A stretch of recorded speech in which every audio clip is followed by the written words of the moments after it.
ఈ సంస్మరణ సభకు హాజరైనటువంటి బంధుమిత్రులందరికీ, కామ్రేడ్స్ అందరికీ ముందుగా కామ్రేడ్ చంద్రశేఖర్ అన్న ఆకస్మిక విషాదకర మరణానికి మనందరి తరపున సిపిఎంఎల్ మాస్ లైన్ పార్టీ రాష్ట్ర కమిటీ తరపున విచారాన్ని వ్యక్తం చేస్తూ కామ్రేడ్ చంద్రశేఖర్ అన్నకి విప్లవ జోహార్లు అర్పిస్తా ఉన్నాం. అదేవిధంగా కుటుంబానికి, బంధుమిత్రులందరికీ కూడా సంతాపాన్ని, సానుభూతిని పార్టీ నుంచి తెలియజేస్తా ఉన్నాం. ఎప్పుడూ నవ్వుతూ ఉండేటువంటి మనిషి, సరదాగా ఉండేటువంటి మనిషి, దాదాపు 5 దశాబ్దాల విప్లవోద్యమ చరిత్ర ఉన్నటువంటి, ఘనమైనటువంటి చరిత్ర ఉన్నటువంటి కామ్రేడు ఇలా అర్ధాంతరంగా చనిపోవడం అనేటువంటిది ఏదైతే ఉన్నదో యావత్ పార్టీకి, బంధుమిత్రులకి, కుటుంబానికి చాలా హృదయ వేదనని కలిగించింది, చాలా బాధను కలిగించింది. చాలామంది ఏమి చెప్పుకోవాలో అర్థం కానటువంటి పరిస్థితిలో పడ్డారు. పార్టీ కామ్రేడ్స్ కానీ, అదేవిధంగా బంధుమిత్రులు కానీ, కుటుంబం కానీ ఈ మరణానికి కారణం ఏంటో చెప్పుకోవాలనేటువంటి దాంట్లో చాలా ఆవేదన పడ్డారు, బాధపడ్డారు.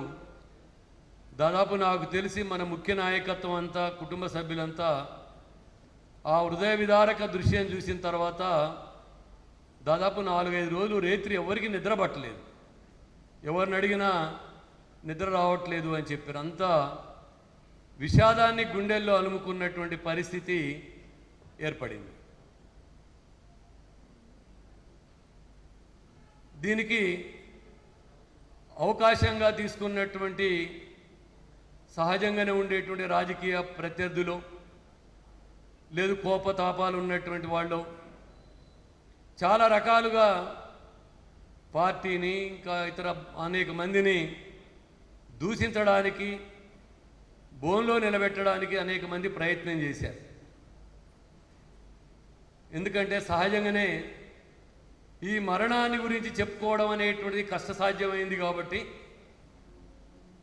పార్టీ కూడా చాలా ఇబ్బంది పడ్డది, కుటుంబం కూడా ఇబ్బంది పడ్డది, బంధుమిత్రులు కూడా చాలా ఇబ్బంది పడ్డారు. ఏమని చెప్పాలి అనేటువంటిది.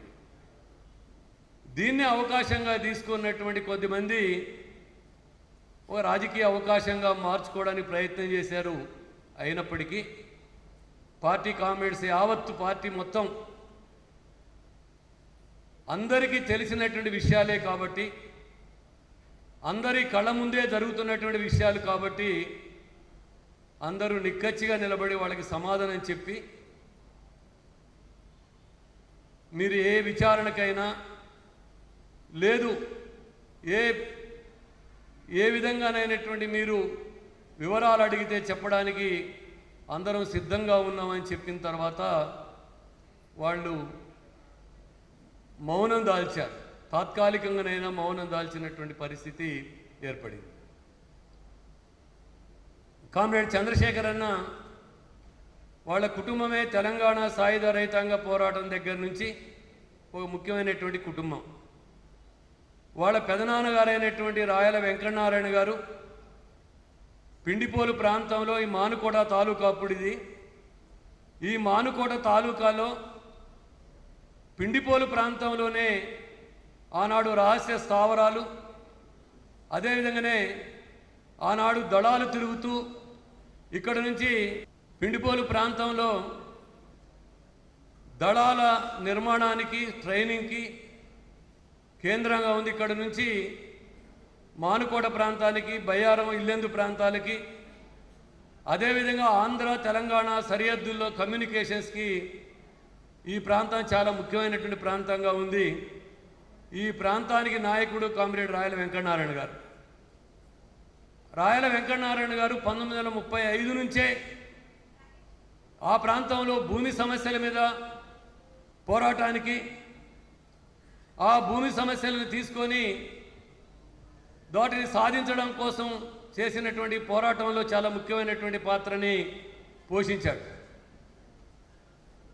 అదేవిధంగానే ఆనాడు ఈ పిండిపోలు ప్రాంతానికి కామ్రేడ్ సుందరయ్య గారు, కామ్రేడ్ రాజేశ్వరరావు గారు, ఆనాడు ఈ ఖమ్మం జిల్లాలో ఉన్నటువంటి చిర్రావూరి లక్ష్మీనరసయ్య గారు, మంచికంటి రామకిషన్రావు గారు, లేదు అంతకుముందే గంగవరపు శ్రీనివాసరావు గారు, అనేక మంది ఆ ప్రాంతం నుంచే అనేక వ్యూహాలు ఎత్తుగడలు అమలు పరిచినటువంటి దానికి ముఖ్య నాయకుడిగా రాయల వెంకటనారాయణ గారు ఉన్నారు. రాయల వెంకటనారాయణ గారి ప్రభావంతో వారి సోదరుడైనటువంటి రాయల గోపాలకృష్ణయ్య గారు తెలంగాణ సాయుధ పోరాటానికి అండదండలు ఇచ్చాడు. అనేక నిర్బంధాలను ఎదుర్కొన్నాడు, జైలు శిక్ష కూడా అనుభవించాడు. ఈ మధ్యకాలంలో మన వాళ్ళు చేసినటువంటి పరిశోధనలో ఒక సందర్భంలో రాయల గోపాలకృష్ణయ్య గారికి ఉరిశిక్ష పడిందట. ఆ ఉరిశిక్ష కూడా ఆ తర్వాత ఢిల్లీలో సుప్రీంకోర్టుకు పోయిన తర్వాత రద్దయిపోయింది. ఆ విధంగా తెలంగాణ సాయుధ పోరాటంలో ముఖ్యమైనటువంటి పాత్ర నిర్వహించినటువంటి కుటుంబం వారిది. రాంబాయమ్మ గారు అనేక ఇబ్బందులు ఎదుర్కొని కమ్యూనిస్టు ఉద్యమానికి అండగా నిలబడ్డారు. అదేవిధంగా వీళ్ళంతా తెలంగాణ సాయుధ పోరాటంగా గ్రామం కానీ వీళ్ళు కానీ కీలకంగా పనిచేశారు. ఆ కుటుంబంలో ఉన్నటువంటి రాయల గోపాలకృష్ణయ్య గారు, రాంబాయమ్మ గారికి 4 కుమారులు, 3 కుమార్తెలు. 4 కుమారులు కూడా విప్లవోద్యమంలో తమ వంతు పాత్ర నిర్వహించారు, చాలా ముఖ్యమైనటువంటి పాత్ర నిర్వహించారు. వారి పెద్ద కుమారుడైనటువంటి రాయల అప్పయ్య గారు, ఆయన ఉపాధ్యాయుడు, హెడ్ మాస్టర్గా పనిచేస్తూ ఆయన ప్రగతిశీల భావాలు కలిగి ఉండి ప్రగతిశీల ఉపాధ్యాయ ఉద్యమమైనటువంటి ఏపీటీఎఫ్ని తెలంగాణకి విస్తరించేటువంటి కృషిలో ఉన్నటువంటి ఆయన, తెలంగాణకి విస్తరించేటువంటి నిర్మాతల్లో ఆయన ఒకరిగా ఉన్నాడు. ఆనాడు రాష్ట్ర కార్యదర్శిగా ఏపీటీఎఫ్కి ఖమ్మం జిల్లా అధ్యక్షుడిగా కూడా పనిచేశారు. చివరిదాకా పార్టీ ఉద్యమానికి అండదండలు ఇస్తూ వారి కుటుంబం కూడా పార్టీకి వెన్నెముగ్గా నిలబడ్డటువంటి కుటుంబం వారిది కూడా. అట్లాగే వాడి 2వ సోదరుడు అయినటువంటి కామ్రేడ్ రాయల సుభాష్ చంద్రబోస్ గారు మన పార్టీలో రవెన్న, ఆయన 1967 నుంచి ఎస్ఎఫ్లో పనిచేస్తూ, అదేవిధంగా బత్తుల వెంకటేశ్వరరావు వాళ్ళ సహచర్యంతో పనిచేస్తూ ఈ ప్రాంతంలో డాక్టర్ వై రాధాకృష్ణమూర్తి గారు నిర్వహించినటువంటి అనేక క్లాసుల్లో మార్క్సిజం లెనినిజం యొక్క ఓనమాలను నేర్చుకొని ఆ తర్వాత నక్సల్వరి శ్రీకాకుళ ఉద్యమ ప్రభావంతో ఆయన నక్సలైట్గా మారాడు. 1969లో ఆయన డిగ్రీ చదువును వదిలేసి పాల్వంచ ప్రాంతానికి వెళ్ళి పాల్వంచ, కల్లూరు, అదేవిధంగా అసరావుపేట ఆ ప్రాంతంలో ఏజెన్సీలో ఉద్యమ నిర్మాణానికి పూనుకున్నాడు. ఆ క్రమంలోనే తాను చనిపోయేదాకా దాదాపు 52 సంవత్సరాల కాలం అజ్ఞాత జీవితం గడిపాడు. దాదాపు 30 సంవత్సరాల పాటు సిపిఐఎంఎల్ పార్టీకి రాష్ట్ర కార్యదర్శిగా పనిచేశాడు, సెంట్రల్ కమిటీ నాయకుడిగా పనిచేశాడు, పోలిట్ బ్యూరో సభ్యుడిగా కొంతకాలం పనిచేశాడు. ఆయన సిపిఐఎంఎల్ పార్టీలో సరైనటువంటి ప్రజాపంద నిర్మాణం కోసం అతివాద అవకాశవాదాన్ని, తప్పుడు ధోరణిని ఎండగట్టి మారుతున్నటువంటి కాలానికి అనుగుణంగా, మారుతున్నటువంటి పరిస్థితులకు అనుగుణంగా, ప్రజల చైతన్యానికి అనుగుణంగా, ప్రజల యొక్క శక్తి సామర్థ్యాలకు అనుగుణంగా, భారతదేశం యొక్క నిర్దిష్ట పరిస్థితులకు అనుగుణంగా విప్లవ ఎత్తుగడలు రూపొందించడానికి తన శక్తినంతా కేంద్రీకరించాడు. దానికోసం ఆయన అనేక అవమానాలకి, అనుమానాలకు కూడా గురైనటువంటి పరిస్థితి ఉన్నది. ఆయన చాలామంది ఆయన సత్యాన్నే చెప్పాలా, భౌతిక వాస్తవిక పరిస్థితికి అనుగుణంగా ఉండాలని చెప్పినందుకు ఆయన రివిజనిస్ట్ అని నిందించినటువంటి వాళ్ళు చాలామంది ఉన్నారు. అయినప్పటికీ నమ్మిన సత్యాన్ని చెప్పడం అనేటువంటిది కమ్యూనిస్టుల విధి కాబట్టి నమ్మిన సత్యం కోసం నిలబడ్డాడు. ఆయన అనుసరించినటువంటి మార్గమే రాష్ట్రంలో ఆ తర్వాత మెజార్టీ అమలు పరిచినటువంటి పరిస్థితి ఈ రాష్ట్రంలో ఉన్నది. అదేవిధంగా ఆయన 2016లో మార్చి 9వ తారీఖు నాడు బ్రెయిన్ స్ట్రోక్తో చనిపోయాడు. ఆయన కుటుంబం మొత్తం కూడా పార్టీకి వెన్నెముకనే ఉన్నది, మనందరికీ తెలుసు. ఆ తర్వాత కామ్రేడ్ రాయల్ నాగేశ్వరరావు ఆయన మూడవ సోదరుడు.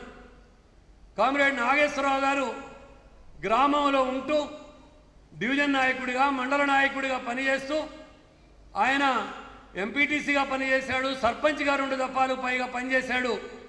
ప్రజాప్రతినిధిగా, ఒక ఆదర్శవంతమైన ప్రజాప్రతినిధిగా పనిచేయడమే కాకుండా ఆ గ్రామంలో ఉన్న కల్లూరి వాసయ్య గారు, దొండేటి రామయ్య గారు, అనేక మంది పెద్దలు, రాయళ్ల గురవయ్య గారు, అదేవిధంగా అనేక మంది పెద్దలతోని కలిసి గ్రామంలో అభివృద్ధి కోసం, కళాశాల నిర్మాణం కోసం, హై స్కూల్ డెవలప్మెంట్ కోసం, ఊరు అభివృద్ధి కోసం, కమ్యూనిస్టులంటే అభివృద్ధి ఉండదు అనేటువంటి పద్ధతిని పక్కన పెట్టేసి గ్రామాన్ని మోడల్ విలేజ్గా తీర్చిదిద్దడానికి ఆయన శక్తి సామర్థ్యాలతో పనిచేశాడు.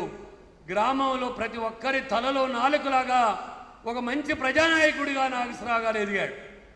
వారి కుటుంబం కూడా పార్టీకి వెన్నెముకగా నిలబడింది. ఆ తర్వాత కామ్రేడ్ చంద్రశేఖర్ ఆయన తిరుమలాయపాలెంలో, పిండిపోల్లో, తల్లంపాడులో చదువుకున్నాడు. ఆ తర్వాత 1972లో ఇంటర్మీడియట్కి ఖమ్మం వచ్చి ఎస్ఆర్ఎన్ బీజేనగర్ కాలేజీలో చదువుకున్నాడు.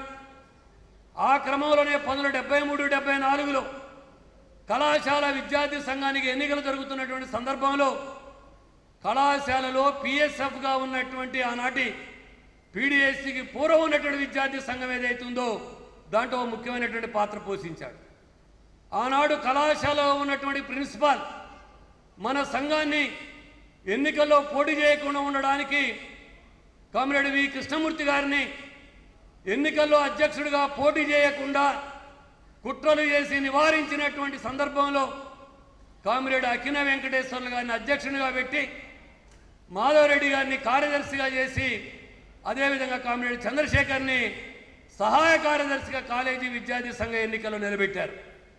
ఆనాడు విద్యార్థి లోకం ప్రిన్సిపాల్ యొక్క దురహంకారానికి, ప్రిన్సిపాల్ యొక్క నిరంకుశ చర్యలకు వ్యతిరేకంగా పిఎస్ఎఫ్ ప్యానల్ని అత్యధిక మెజార్టీతో గెలిపించారు. అదేవిధంగా ఆనాడు విప్లవ రాజకీయాలకి ఖమ్మం ఎస్ఆర్ఎన్ బీజేనగర్ కళాశాల వేదికగా ఉంటుందని చెప్పి ఆనాడే విద్యార్థి లోకం నిరూపించినటువంటి చరిత్ర ఉన్నది.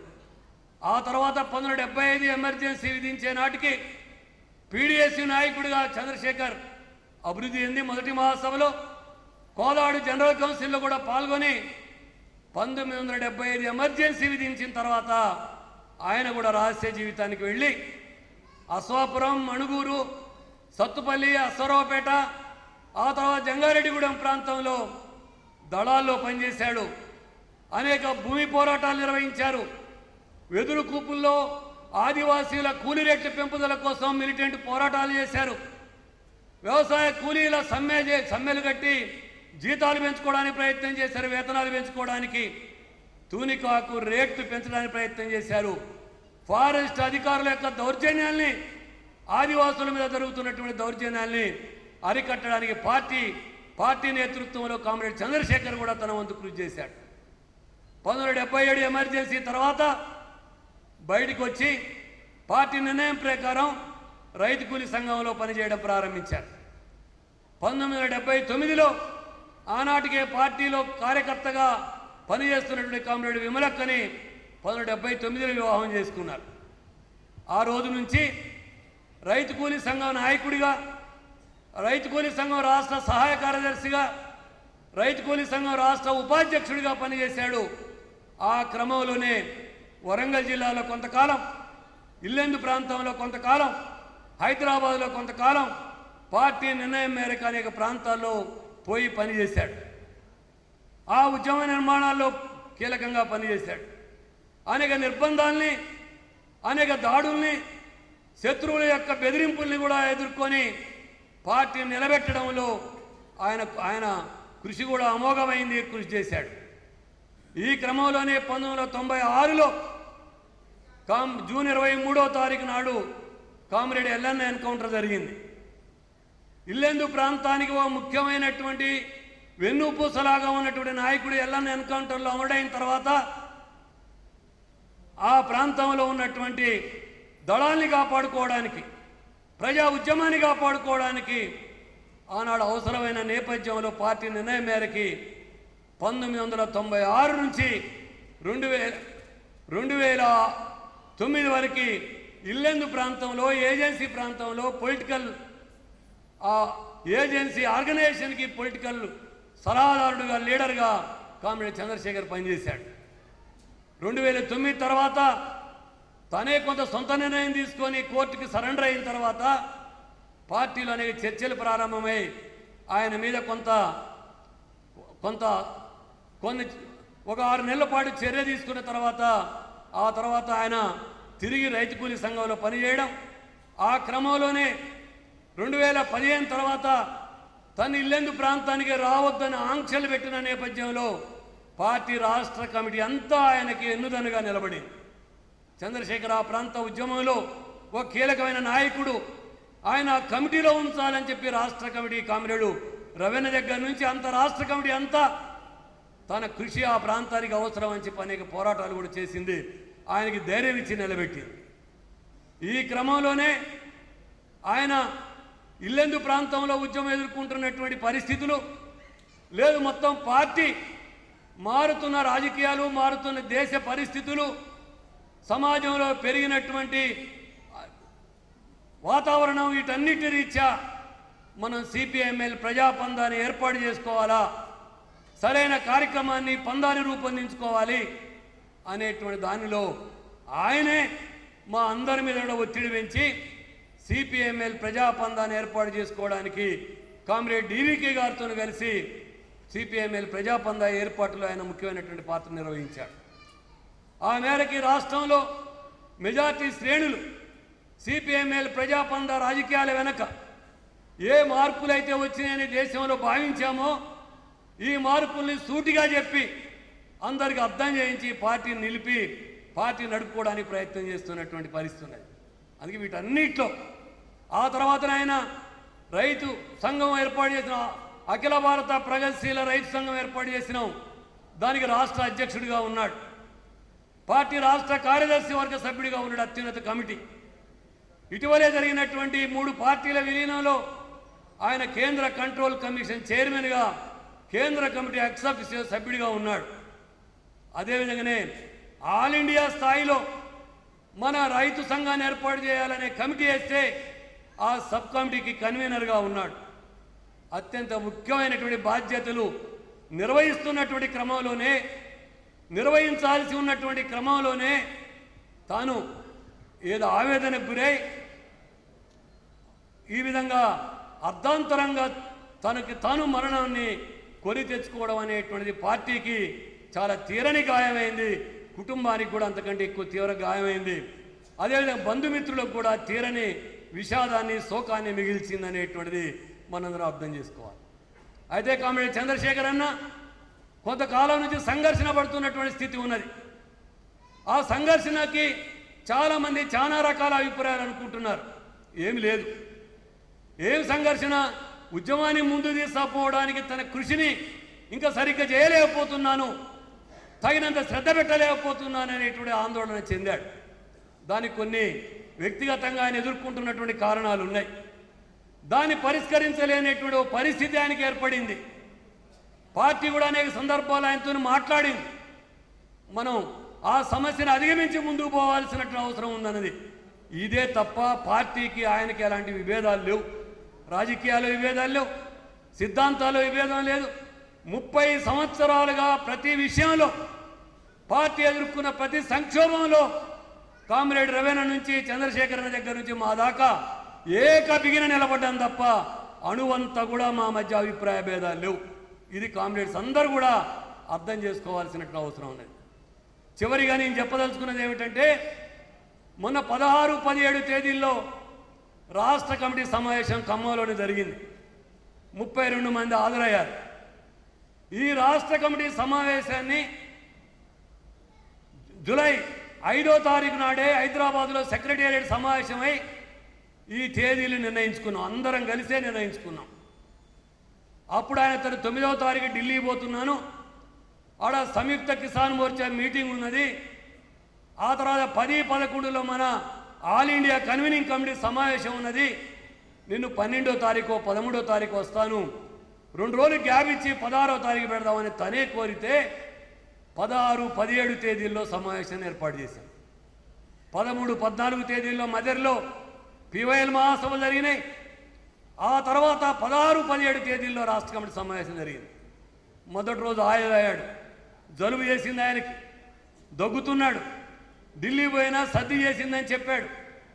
కేవలం ఆనాడు పై కమిటీ నిర్ణయాలు, ఆంధ్ర కమిటీ నిర్మాణం, అదేవిధంగా కొన్ని మూఢనమ్మకాలు వ్యవహరిస్తూ మూఢనమ్మకాల్లో ఉన్నటువంటి ఒకళ్ళిద్దరు రాష్ట్ర కమిటీ సభ్యుల మీద చర్చ జరిగితే చాలా చక్కగా అభిప్రాయం చెప్పాడు. పార్టీలో ఉన్నత స్థాయిలో ఉండి మూఢనమ్మకాలు అనుసరించినటువంటి వాళ్ళని మనం ఉపేక్షించొద్దు, చర్య తీసుకోవాల్సిందే అని చెప్పి తన అభిప్రాయం ఉంది.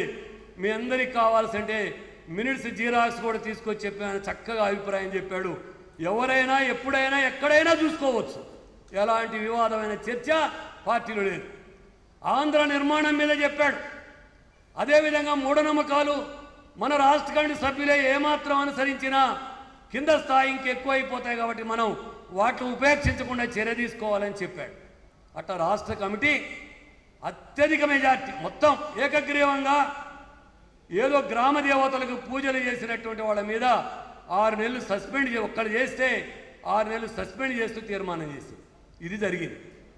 ఆ రోజు 5 గంటలకి నా ఆరోగ్య సమస్య ఉండి హాస్పిటల్ పోవాల్సి వచ్చి నేను అధ్యక్షుడు ఆనాడు చిన్నచంద్రన్న పర్మిషన్ తీసుకొని నేను హాస్పిటల్కి వెళ్ళాను. నేను వెళ్ళిన తర్వాత 5 గంటల 20 నిమిషాలకి నాకు జలుబు ఉంది, తలనొప్పి వస్తుంది అని చంద్రశేఖర్ అన్న కూడా పర్మిషన్ తీసుకొని వెళ్ళాడు. పర్మిషన్ తీసుకుని వెళ్ళి మన కామ్రేడ్ ప్రభాకర్ స్టేజ్ మీద 1000 రూపాయలు అడిగి తీసుకొని 500 రూపాయల మందులు కొనుక్కొని ఇంటికి పోయి నిజామాబాద్ కామ్రేడ్స్ ఇద్దరిని ఇంటికి భోజనానికి రమ్మని పిలిచాడు. రాత్రి మన ఇంటి దగ్గరే ఉందురు భోజనం చేసి అని చెప్పి వాళ్ళిద్దరిని పిలిస్తే వీళ్ళు రాత్రి 8 గంటలకి ఫోన్ చేస్తే ఆయన ఫోన్ ఎత్తలేదు. ఫోన్ ఎత్తి ఇంట్లోనే ఫోన్ ఎత్తి ఏదో చిటపట అయింది, ఫోన్ ఇంట్లో ఇసిరేసి వెళ్ళిపోయాడు అని చెప్పారు. అని ఎవరికి చెప్పొద్దు, ఇది సాధారణమే, మళ్ళీ పార్టీలు కూడా ఎవరికి చెప్పొద్దని వాళ్ళకి చెప్తే వాళ్ళు ఎవరికి చెప్పలే. తెల్లారి సాయంత్రం 4 గంటల దాకా మాకు ఎవరికి తెలియదు, మాకు సమాచారమే లేదు. ఇది విషయం. రాత్రి మాకు తెలిసిన తర్వాత చాలా షాక్ గురై రాష్ట్ర కమిటీ సభ్యులందరూ వెళ్ళిపోయేవాళ్ళు తిరిగి వెనక్కి వచ్చి, సగం దూరం పోయిన వాళ్ళు వెనక్కి వచ్చి అంత్యక్రియలో పాల్గొని చాలా విషాదకరమైనటువంటి వాతావరణంలో మునిగిపోయారు. ఇది జరిగింది. కానీ ఈరోజే కాదు, కమిటీలో చంద్రశేఖరన్తో పాటు 33 మంది సభ్యులున్నారు, 32 మంది సభ్యులున్నారు. ఆ సభ్యులందరూ కూడా ఇప్పుడు ఇక్కడ ఉన్నారు. కాబట్టే ఎవరికి ఏ రాజకీయంగా ఏమైనా భిన్నాభిప్రాయాలు ఉన్నోళ్ళకైనా లేదు, ఆకస్మిక మరణం కాబట్టి అనుమానాలు ఉన్నోళ్ళకైనా ఎవరికి అనుమానాలు ఉండాల్సిన పని లేదు. పార్టీతోటి ఆయనకి రాజకీయ విభేదాలు లేవు, సిద్ధాంత విభేదాలు లేవు, ఏమీ లేవు, ఎక్కడ లేవు, ఎన్నడూ లేవు. ఎప్పుడో ఎవరో ఎక్కడో బయటికి పోయినటువంటి వాళ్ళు, కోపతాపాలు ఉన్నవాళ్ళు చాలా చాలా రాశారు. ఇవన్నీ అబద్ధాలు, ఇవన్నీ నిలవు. కాబట్టి మన అంత ఆవేదనలో ఉన్న బంధువులం, పార్టీ ఆవేదనలో ఉంటే తల ఒక రాయడం ప్రారంభించారు. ఇది సమంజసం కాదు.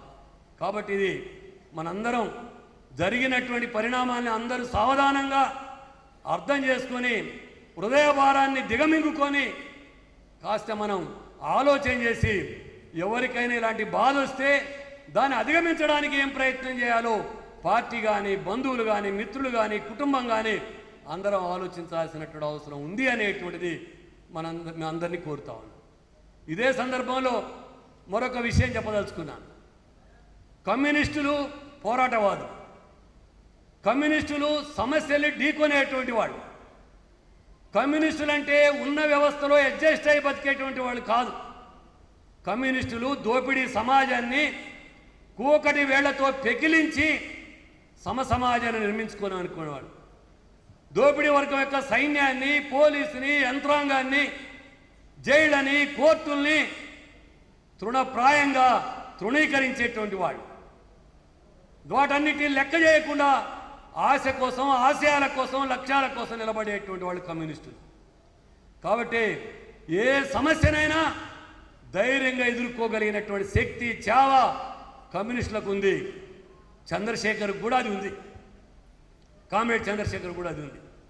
కానీ అక్కడక్కడ కొంతమంది సహజంగానే మనం కూడా మానవ మాత్రులమే కాబట్టి కమ్యూనిస్టులమైన సమాజంలో ఉన్నటువంటి మానవ సమాజంలో మానవ సమూహంలో భాగమే కాబట్టి ఉద్రేకాలకి గురవుతున్నటువంటి స్థితి ఉంటుంది. అందుకనే దాని నుంచి కూడా చైతన్యం పొందాలి. దాని నుంచి కూడా అధిగమించి సమస్య జీవితం ఒక్కటే, ఏ మనిషికైనా మరణం ఒక్కసారి వస్తే మళ్ళీ పుట్టుకుండదు. మనిషి జీవితంలో సాధించాల్సింది ఏమిటి, దేన్నైనా బలంగా ఎదుర్కోవాలా అనేటువంటి శక్తి సామర్థ్యాన్ని పుణుకుపుచ్చుకోవాల్సినటువంటి అవసరం ఉన్నది అనేటువంటి మనందరం గుర్తించాలి. అందుకే ఈ అరుదైన సంఘటనలైన చరిత్రలో ఉన్నాయి. కార్ల్ మార్క్సిస్ట్ సిద్ధాంతానికి పునాది పురుషుడు, ఆయనే రాశాడు. కార్ల్ మార్క్స్ చిన్న కూతురు ఆత్మహత్య చేసుకున్నది.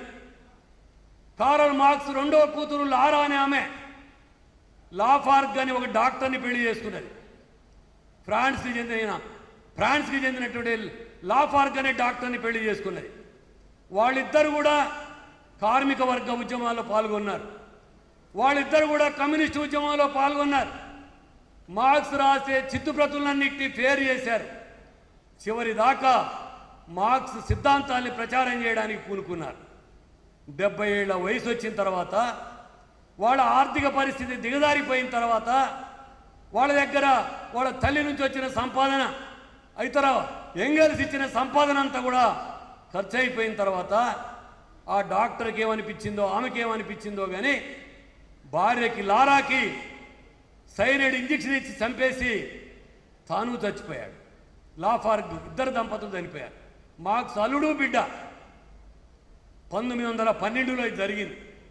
1912లో ఆత్మహత్య చేసుకున్నారు. ఆనాడే లెనిన్ పోయి అంత్యక్రియల కాడ పాల్గొని లెనిన్ మాట్లాడాడు. కమ్యూనిస్టులు పోరాడాలి తప్ప చావొద్దు అని చెప్పి మాట్లాడాడు. అదేవిధంగా కాను సన్యాల్ నక్సల్బరీ ఉద్యమ నిర్మాత 90 ఏళ్ల వయసులో ఆఫీసులో ఉంటూ కలకత్తాలో ఆయన ఉరేసుకొని చనిపోయాడు. వృద్ధాప్య సమస్యలు పార్టీకి భారం కాకూడదని ఉరేసుకొని చనిపోయాడు. చనిపోతే అందరికీ ఊరేం తెలుసు, కానీ ఆనాడు పొరపాటున ఏమని చెప్పాలని పార్టీ ఏం చెప్పిందంటే ఎవరో చంపేశారని చెప్పింది, ఊరేశారని చెప్పింది. దాని మీద రచ్చరచ్చ అయిపోయి పార్టీ అంతా గందరగోళానికి గురైంది. ఈ నేపథ్యంలోనే కామ్రేడ్ చంద్రశేఖర్ మరణం తర్వాత మా అఖిల భారత ప్రధాన కార్యదర్శి 10 నిమిషాల్లో ఇక్కడికి వస్తాడు. ఆయన ప్రదీప్ సింగ్ ఠాగూర్ గారు ఫోన్ చేసి విషాదకర సంఘటన, దీన్ని మనం ఏమీ దాచిపెట్టొద్దు, వాస్తవాలు ఏదో అదే చెప్పాలా, వాస్తవాలు కాకుండా మనం ఏదో చెప్తే ఇయ్యాలి కాకపోతే రేపైనా ప్రజలకు తెలుస్తుంది, కమ్యూనిస్టులో అబద్ధాలు చెప్పిన వాళ్ళం కాకూడదు, ఏది ఉందో అదే చెప్పండి అని చెప్పాడు. మేము కూడా చర్చించుకొని ఆయన ఆత్మహత్య చేసుకున్నాడు అని చెప్పాడు. అదే వాస్తవం. ఏ ఆవేశంతోనే కావచ్చు, ఏ ఉద్రేకంతోనే కావచ్చు, ఏం చేసుకున్నా కూడా అది సరైనది కూడా కాకపోవచ్చు, సరైనది కాకపోవచ్చు కాదు అయినప్పటికీ అది ఉన్న వాస్తవం చెప్పాలని చెప్పారు. కాబట్టి దీన్ని సావధానంగా అర్థం చేసుకోండి. ఏదున్నప్పటికీ 50 ఏళ్ల తన జీవితం ఒక కమ్యూనిస్టు విప్లవ సిద్ధాంతం కోసం రంగరించి పోశాడు. అనేక కష్టాల్ని నష్టాల్ని జైళ్ళని అనుభవించి ఉద్యమ జెండా నిలబెట్టాడు. ఆదివాసీ ప్రాంతాల్లో మారుమూల అడవుల్లో పనిచేశాడు. అనేక సందర్భాల్లో శత్రువుని ఎదిరించడానికి తుపాకులు భుజాల పెట్టుకొని మోసుకొచ్చినటువంటి చరిత్ర ఉంది ఆయన. మేమందరం తోడుగా వాటిని కాపాడుకోవడానికి ప్రయత్నం చేసినటువంటి చరిత్ర ఉన్నది. ఎవరు ఏ బెదిరింపులు చేసినా, హత్యలు చేస్తామని ప్రకటించినా గుండె ధైర్యంతో నిలబడ్డటువంటి చరిత్ర ఉన్నది. కాబట్టి ఆయన చరిత్ర చాలా గొప్పది. ఆయన జీవితాంతం విప్లవ ఎర్రజెండాలో తన రక్తాన్ని కలిపించాడు. విప్లవోద్యమంలో తన శక్తినంతా ధారవోశాడు. తన కుటుంబం యొక్క వారసత్వాన్ని, తన తాతల తండ్రుల కాడి నుంచి వస్తున్నటువంటి విప్లవ వారసత్వాన్ని నిలబెట్టడానికి ప్రయత్నం చేశాడు. ఆ వారసత్వంలోనే ఆయన విప్లవోద్యమంలో ఉండి చివరిలో తీసుకున్న నిర్ణయం ఆశనిపాతం లాంటిది. మనందరికీ దుస్సంఘటన లాంటిది, మనందరం అంగీకరించకూడనిది.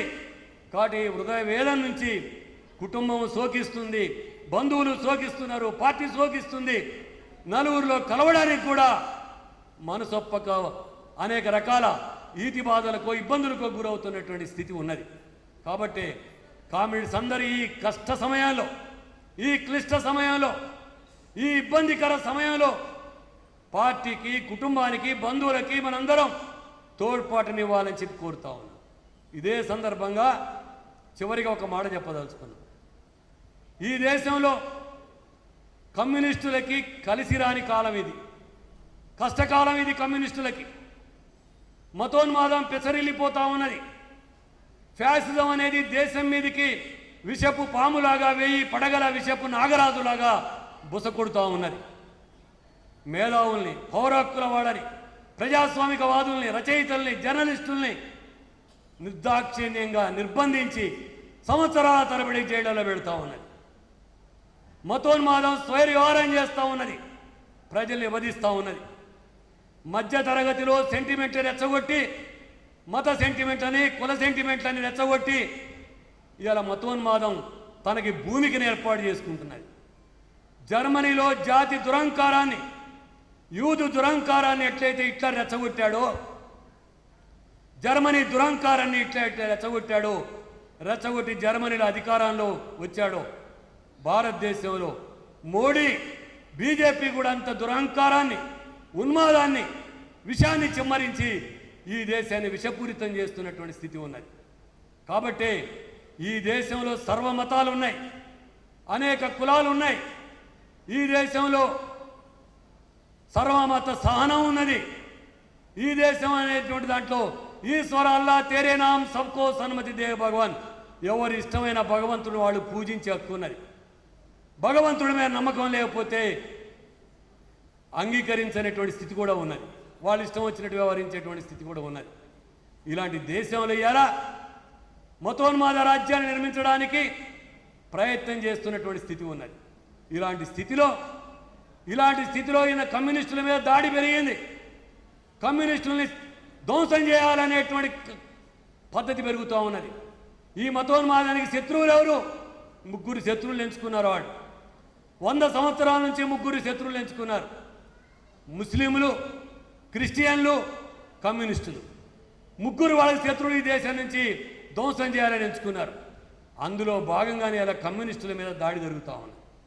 కాబట్టి కష్టకాలంలో ఇలా ఏటికి ఎదిరించాల్సిన అవసరం కమ్యూనిస్టులకు ఉంది. అందుకే కామ్రేడ్ చంద్రశేఖర్ కానీ, పార్టీ కానీ, మనందరం కానీ చెప్పాల్సిందంటే ఏటికి ఎదురీది వాళ్ళం రా మనం అని చెప్పి ఏటికి ఎదురీది నిలబడాల్సినటువంటి అవసరం ఉంది అని కామ్రేడ్స్ అందరూ గుర్తించాలా. కమ్యూనిజమే అజేయం. కష్టజీవులు ఉన్నంత కాలం, పేదలకి బాధలు ఉన్నంత కాలం, దేశంలో అసమానతలు ఉన్నంత కాలం, దోపిడీ ఉన్నంత కాలం ఎర్ర జెండా ఉండి తీరుతుంది. కమ్యూనిస్టులు ఉండి తీరుతారు. కమ్యూనిస్టులు ఈ దేశానికి అవసరం. కమ్యూనిస్టులే ఈ దేశానికి అవసరం. ప్రజల ప్రేమికులు కమ్యూనిస్టులు, ఆప్యాయతను పంచేవాళ్ళు కమ్యూనిస్టులు, కష్టజీవుల గుండెల్లోని చెమటని గుర్తించేవాళ్ళు కమ్యూనిస్టులు, కష్టజీవుల ఈతి బాధల్ని గుర్తించేవాళ్ళు కమ్యూనిస్టులు, కార్మిక వర్గం తరపున, శ్రమజీవుల తరపున, ఈ దేశంలో అన్యాయాలకు గురయ్యే వాళ్ళ తరపున కమ్యూనిస్టులు ఉండాలా, కమ్యూనిస్టు విప్లవకారులు ఉండాలా. దానికోసమే చంద్రశేఖర్ అన్న కుటుంబం అంతా నిలబడింది. మనందరం కూడా నిలబడదాం. సిపిఐఎంఎల్ మాస్ లైన్ పార్టీ కూడా ప్రజా ఉద్యమ నిర్మాణం కోసం, విప్లవోద్యమ నిర్మాణం కోసం, శక్తి వంచన లేకుండా ఈ దేశంలో బలమైన విప్లవోద్యమ నిర్మాణం కోసం కృషి చేస్తుంది. ఆ కృషే కామ్రేడ్ చంద్రశేఖర్ అర్పించే నివాళి అని చెప్పి ఈ సందర్భంగా నేను కోరుతూ, సిపిఐఎంఎల్ మాస్ లైన్ కేంద్ర కార్యదర్శి ప్రదీప్ సింగ్ ఠాగూర్ గారు సందేశం పంపించారు. ఆయన ప్రయాణంలో ఉన్నారు.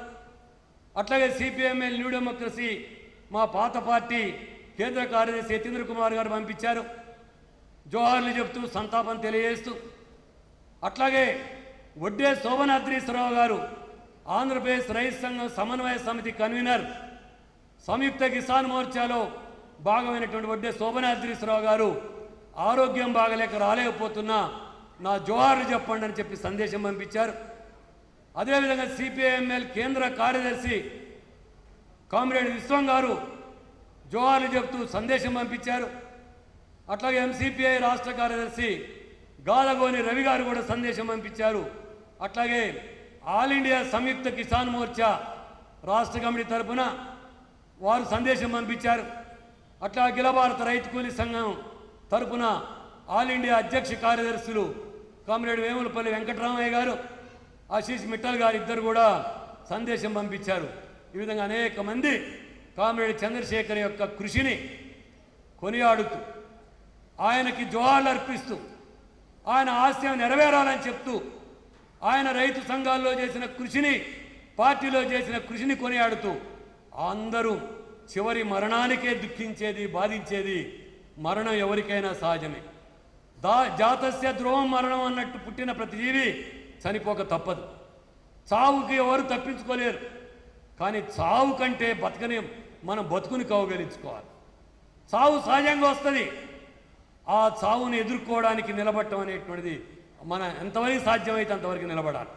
కాబట్టి చనిపోవడం సహజమైన అసహజంగా చనిపోవడం వల్ల మనందరం దుఃఖభరితులమై ఉన్నాం. కాబట్టి ఈ సందర్భంలో మీ అందరి దుఃఖంలో భాగం పంచుకుంటూ కామ్రేడ్ చంద్రశేఖర్ యొక్క కృషిని కొనియాడుతూ ఆయన ఆశయాల్ని ముందుకు తీసుకుపోదామని చెప్పి ఆయన జీవితంలో ఏదైతే ప్రజల కోసం చేసిన అద్భుతమైన కృషి ఉందో, మంచి ఉందో దాన్ని పునిగిపుచ్చుకొని మంచి ముందుకు పోదామని చెప్తూ ఆయన మరొకసారి సిపిఎంఎల్ మాసలైన ప్రజాపంద రాష్ట్ర కమిటీ తరఫున విప్లవ జవాహర్లు తెలియజేస్తూ హాజరైన మీ అందరికీ కూడా అభినందనలు తెలియజేస్తూ ముగిస్తాను.